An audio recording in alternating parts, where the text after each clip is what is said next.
Welcome to the Living Art Podcast, a space where expression meets healing. I'm your host, Jessie, expressive healer, artist, and guide. Here, we get honest about the behind the scenes of becoming, the creation, the struggles, the breakthroughs, and the real work we do that shapes us into who we are. Let's get into it. Hello, and welcome to this week's episode of the Living Art Podcast. I am so excited to have you here. Part of me wants to apologize for there not being a visual component to this episode, but also I'm really not sorry about it because I couldn't get the video to do what I wanted it to do. And I was like, you know what, instead of giving a shit visual, let me just say what I need to say. And anyone that wants to be here for it can be here for it, and anyone that doesn't, it's also fine. So today's episode, I really wanted to get into grief, but not the way that you maybe are thinking when you initially grief goes in your head and whatever comes up for you.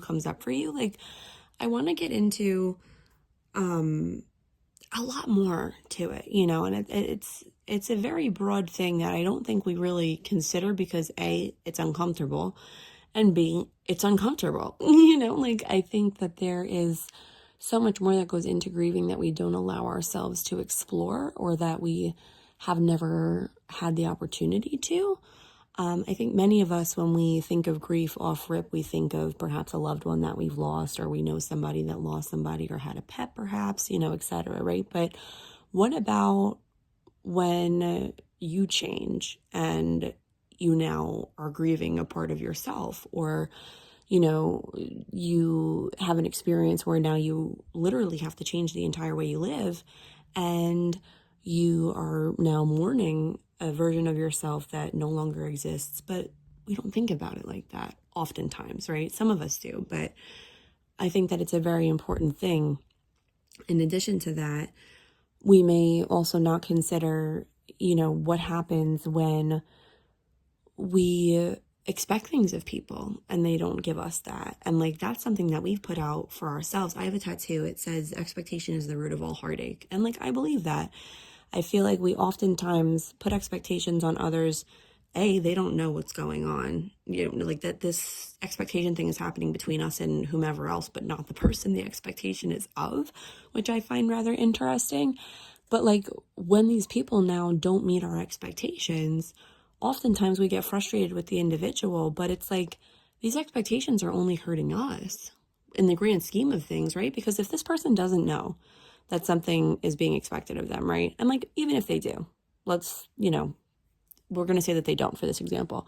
But, for example, you have a partner that you are, going back and forth with, and you're not really saying anything, but you expect them to know what's wrong, right?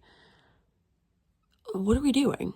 Because you're setting yourself up to have a disagreement or whatever the situation is, right? Silly example, but I think many of us can understand that, coming into things from a place of wanting people to, be mind readers and know everything. I'm some of us can, the odds are your person doesn't know what's going on and they probably don't care. You know what I mean? Be transparent. And expecting things from people, I don't know. I just don't agree with it. But I think that with either losing the idea of expectations or, shifting out of when people don't meet our expectations, it can cause us to have to look inward in a way where we logically probably don't, more often than not, in my opinion. And so with that, how do we begin to now look into the version of ourselves that no longer exists, either with or without this hypothetical scenario, right? So I'm hoping you can follow me with that. But I think that another big thing when it comes to this concept, air quotes, of grief is that we think of losing in terms of death, right? When it comes to losing. But I think these situations, moving in and out of what does it mean when this changes? I feel like change and grief are really kind of hand in hand. And I think I've had somebody mention about wanting information on the podcast of, what do you do when, your family is really not for you or can't be present for you in the way that you need them to be, but you can't leave the situation, or, how to deal with quote unquote difficult family. And I think that that's a really, really valid question. And it is incredibly case dependent, in my opinion. But I think when it comes down to it, it's establishing a relationship with yourself enough that the quote unquote need of this other individual that's supposed to be fulfilling a role isn't quite as necessary, or the lack of that role isn't as detrimental because of the work that you're doing for yourself.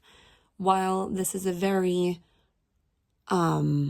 specific way to view it, I think that, because of course, not every, a parent is a parent and a child is a child, and, roles exist for a reason. But if you're not having the needs met by that role, are you just going to sit complacently and let life revolve around you, or are you going to meet your own needs? And I think that that's something that can come in time, but it also is something that isn't usually taken with a grain of salt when maybe it should be, or like giving yourself a hug for it when maybe you need one.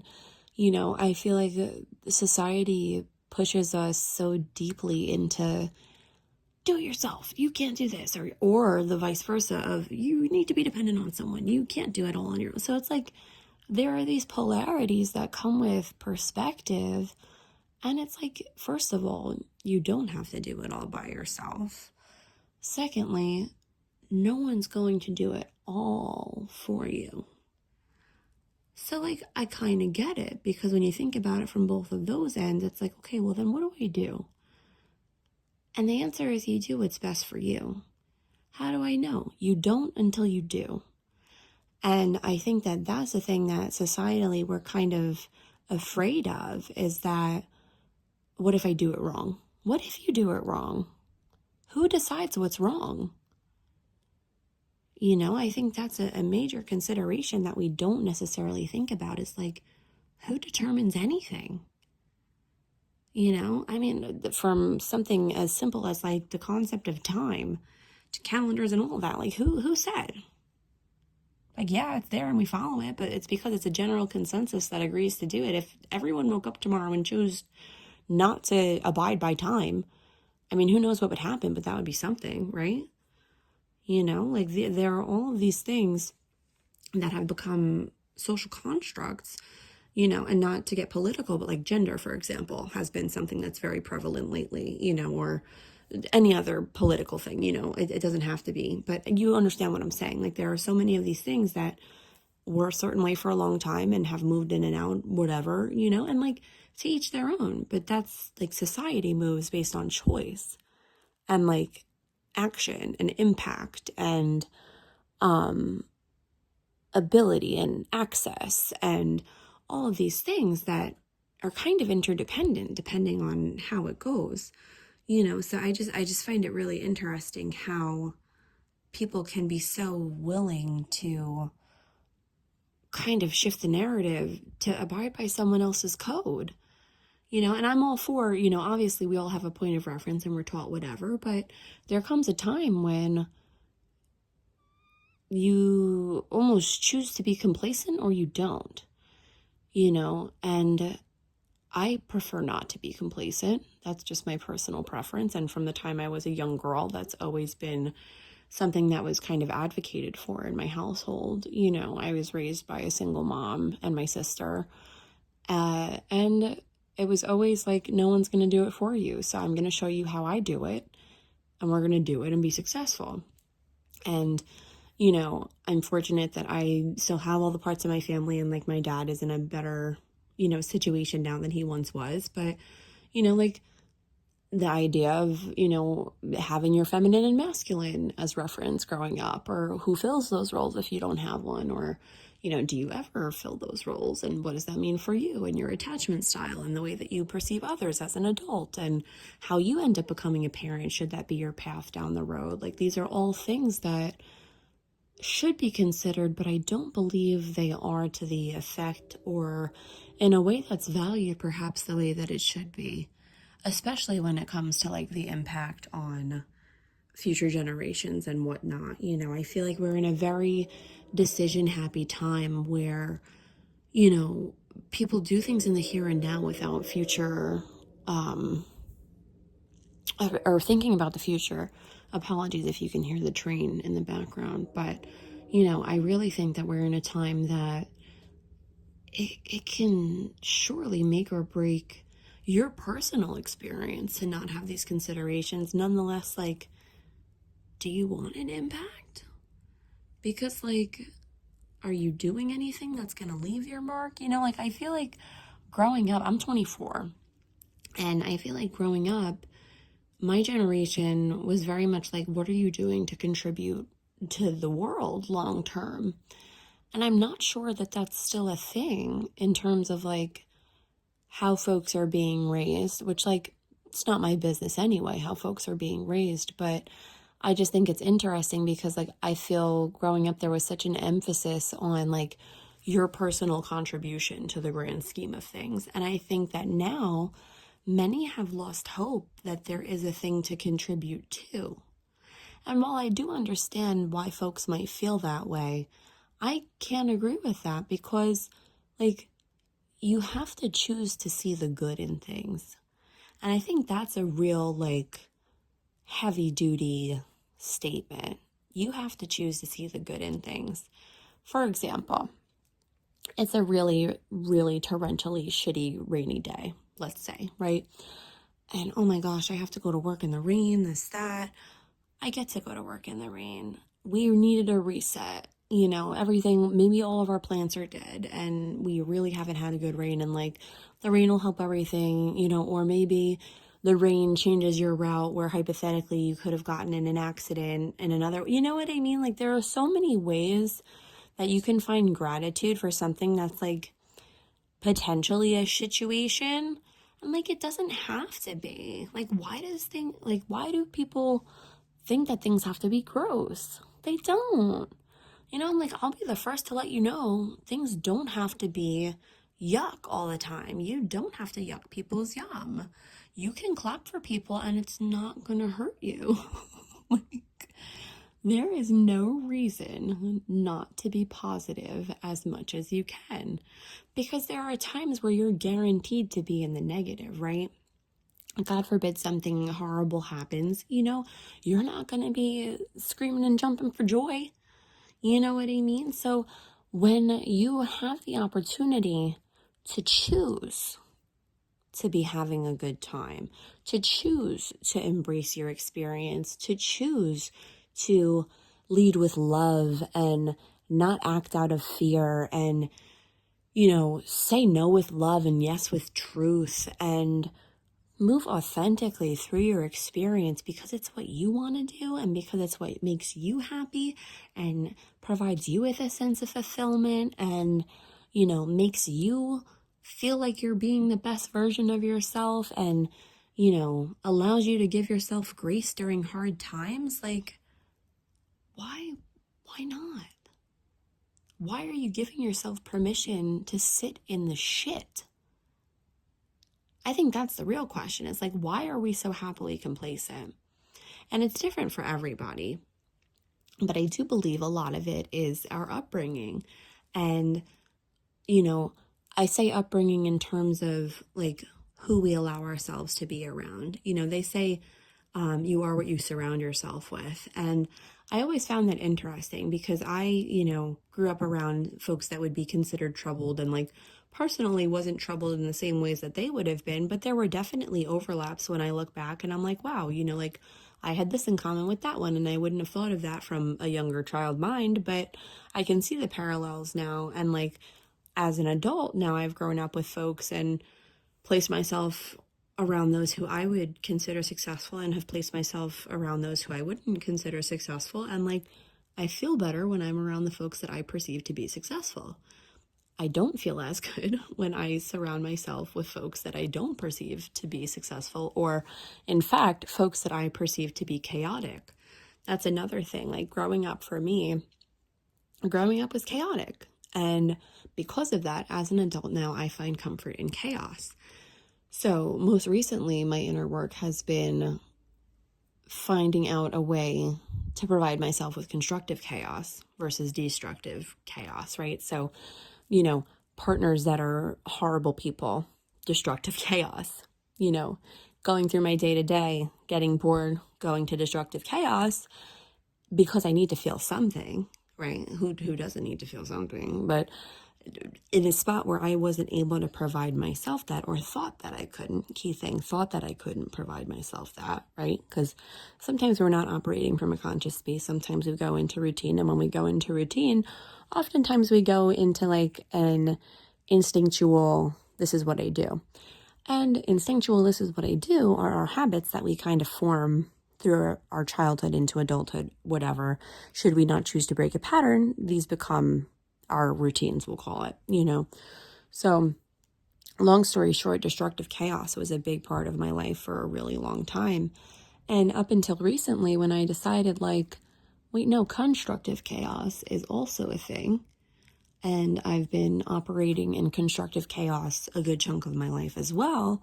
But because destruction gives a different kind of comfort and stimulation that comfort doesn't give, I might have screwed up saying that, but discomfort is, whatever, you get what I'm saying. But regardless, like trying to reestablish that chaos doesn't have to be destructive as an adult has been an adjustment for me.